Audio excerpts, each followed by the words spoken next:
السلام عليكم ورحمة الله وبركاته. اليوم جايبة لكم قصة كتير حلوة مؤثرة. القصة تتحدث عن لطف الله ورحمته بنا.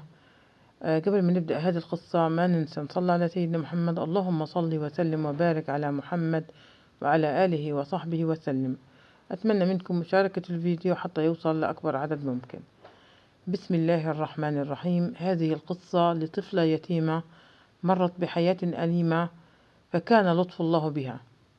هذه القصة من كتاب شيء مني يشبهك لسلوى العضيضان. تقول صاحبة القصة: سأخبرك سيدتي بقصتي من البداية. لقد عشت يتيمة الأم منذ كنت في 4 من عمري، فعرفت طعم الفقد ووجع الحرمان وانكسار الروح حين أرى كل طفلة تمسك بيد أمها في المناسبات الاجتماعية والأعياد، أو حين تمسح أم فوق رأس ابنتها بحنان بالغ، أو حتى حين تتدلع الابنة على والدتها فتحضنها بكل حب. لم يؤثر رحيل والدتي كثيرا على والدي، فقد تزوج بعد وفاتها بشهر واحد بامرأة لو كان لي الخيار لما صنفتها من عالم البشر. لقد ذقت على يديها كل ألوان التعذيب التي قد تتخيلها في ظل صمت والدي. لقد كنت أتمنى الموت في كل ساعة. من فرط قسوتها كنت آخر فرد ينام ليلا وأول من ينهض من فراشه صباحا. حتى الشاي والفطور كنت أقوم بإعدادهما قبل الذهاب للمدرسة. وقد كنت طفلة صغيرة، لم تكن عقارب الأيام تمر سريعا، بل كنت في أحيان كثيرة أشك أن نفس اليوم يتكرر 3 مرات من طول ساعاته التي لم تكن تمضي أبدا. كنت أشعر كأن أضلعي يثم فوقها 1000 جبل وجبل، وأن صدى صرخات التي تتلوى وجعا ترتد نحو حلقي فلا يسمعها سواي.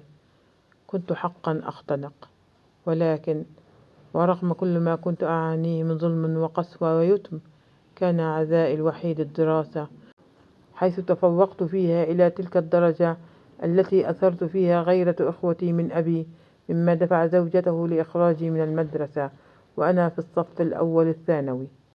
انكسرت روحي كما ينكسر فنجان قهوة إلى أشلاء صغيرة. انسلخت عن نفسي حتى لم أعد أدري من أنا. أحسست أن جزارا سلخ جلدي مثل ما يسلخون جلد الذبيحة ورميه بعيدا، فأصبحت لا أعرفني. انكسار روح، انسلاخ نفس، ماذا تبقى لي حتى أتمسك بهذه الحياة البائسة؟ وفكرت بالانتحار، لكني خفت من غضب الله. لم تتوقف محاولات زوجة أبي في إذلالي وزرع الإحساس في داخلي بأني لست إنسانة، وكأنما وظيفتها في الحياة محاولة وأدي. وكان لها شقيق يعاني من تخلف عقلي وعاهة بدنية ولا يستطيع النطق.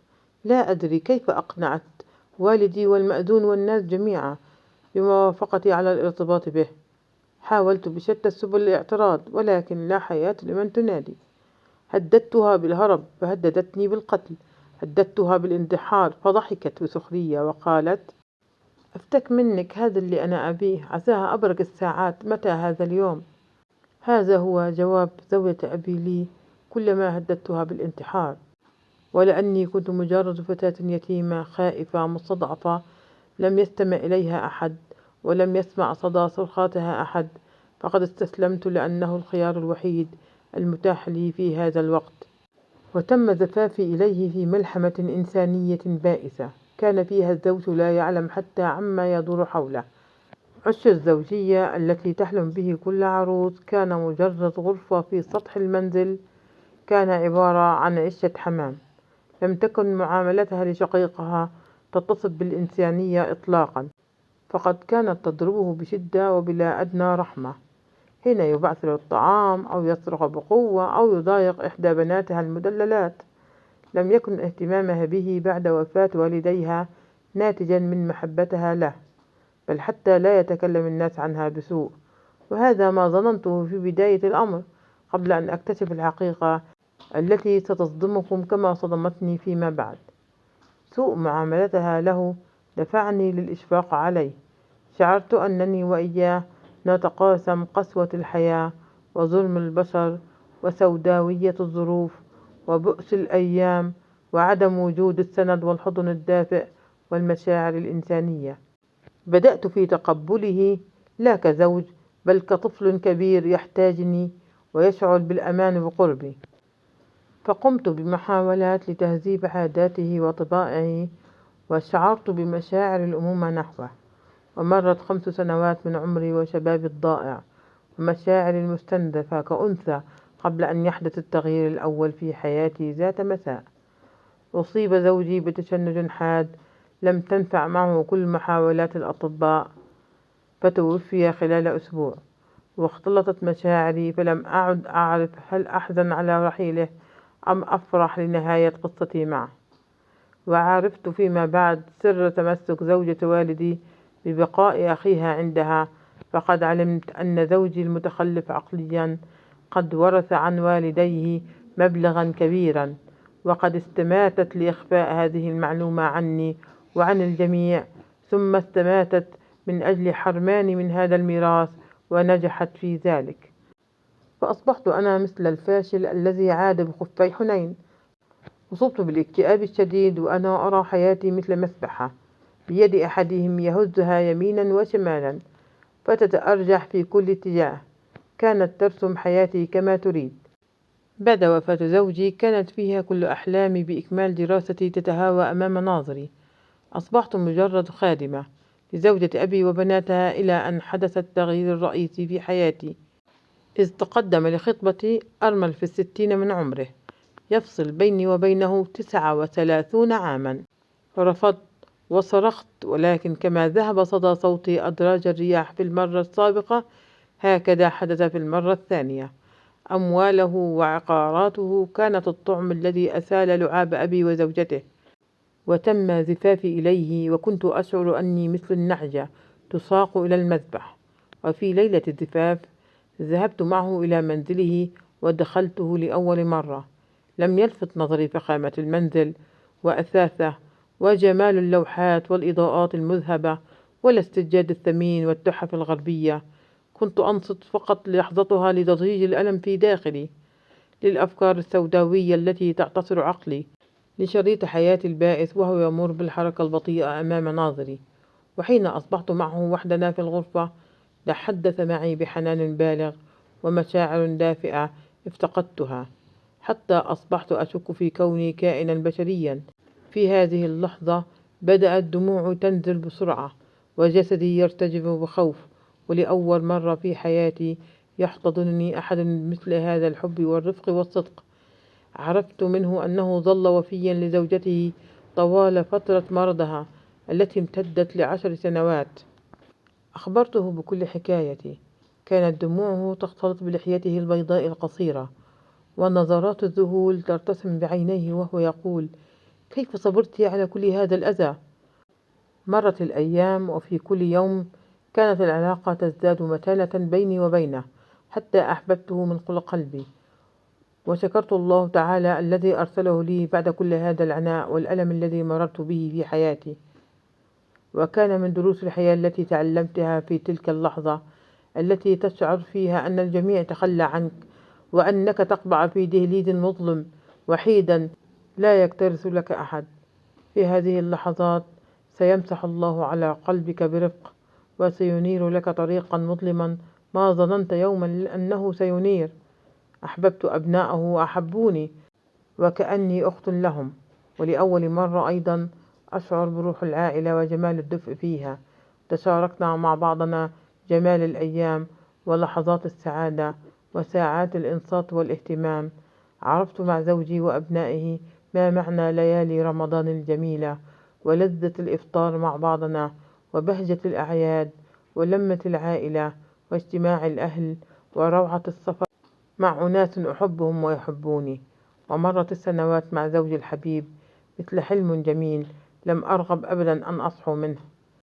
تقول بطلتنا: أتعلمين يا سيدتي أني كنت أحيانا أضع يدي أمام أنفه لأرى إن كان يتنفس أم لا. خشيت أن أفقده، أن أعود لتلك النقطة السوداء التي لا تشعرني بإنسانيتي. لم يكن مجرد زوج، بل كان ملهمي ومعلمي وأبي وحبيبي وكل شيء لي في هذه الحياة. أنجبت منه 3 أبناء، بدعمه الدائم لي ومساندته أكملت تعليمي الثانوي والجامعي والماجستير والدكتوراه. لكن من قال أن تلك السنوات التي نكتشف منها السعادة تدوم، وتلك اللحظات التي نقضيها بجوار من أشعرنا بأهميتنا في الحياة تستمر؟ هي حكمة الله في الحياة، لا يجعلها تسير وتيرة واحدة، وأقداره التي يجب أن نكون راضين بها تمام الرضا. سيرسل الله لك تلك اللحظات الصعبة التي يختبر فيها قدرتك على الصمود وحسن ظنك وثقتك بالله. وجاءت تلك اللحظة التي كنت أخاف فيها أن أفقده. مرض زوجي مرضا لم يمهله سوى شهر واحد، وقبل أن يرحل عن عالمنا بعد 17 عاما من زواجنا طلب مني أن أقطع له وعدا بأن أكون قوية ولا تكسرني الظروف والأيام، أن أكون تلك المرأة القوية التي عرفها، تلك المرأة التي تحدت نفسها بفضل الله ونهضت من جديد، تلك المرأة التي كانت مجرد حطام حين اقترن بها، وها هي اليوم بعد كل ما حصلت عليه وحققته تقف على قدميها من جديد.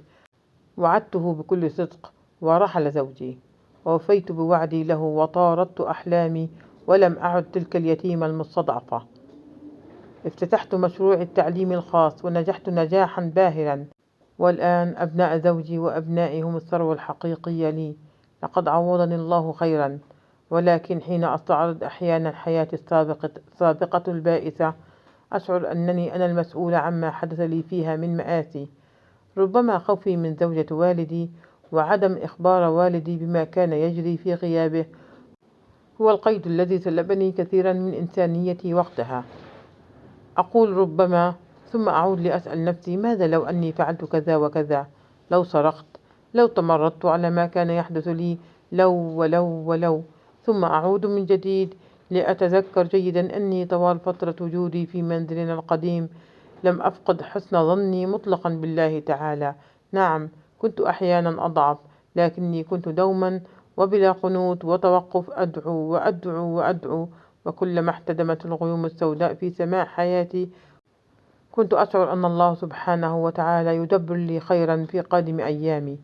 كنت أثق بعدالة ربي، وأن كل الظلم الذي وقع علي من زوجة والدي وبناتها وحياة اليتم المريرة التي عشتها سيبدلها الله حياة خيرا منها، وسيمسح على روحي برحمته، وسيرسل فرحا يغشى قلبي حتى ينسيه ما كان. اللهم صل وسلم وبارك على محمد وعلى آله وصحبه وسلم. الصراحة أنا قرأت القصة والله معكم، يعني بطلة قصتنا في الآخر القصة يعني ربما هي عرفت أنه كانت ضعفها واستسلامها سبب رئيسي فيما حدث لها، ولكن سبحان الله لطف الله ورحمته فينا وصبرنا ودعواتنا إن شاء الله دائما ربنا بغير حالنا من الأسوأ إلى الأجمل والأفضل بإذن الله. إيش رأيكم بقصتنا وببطلتنا، بشخصية بطلتنا؟ أتمنى تكتبوا لي بالتعليق رأيكم بالقصة وببطلة القصة.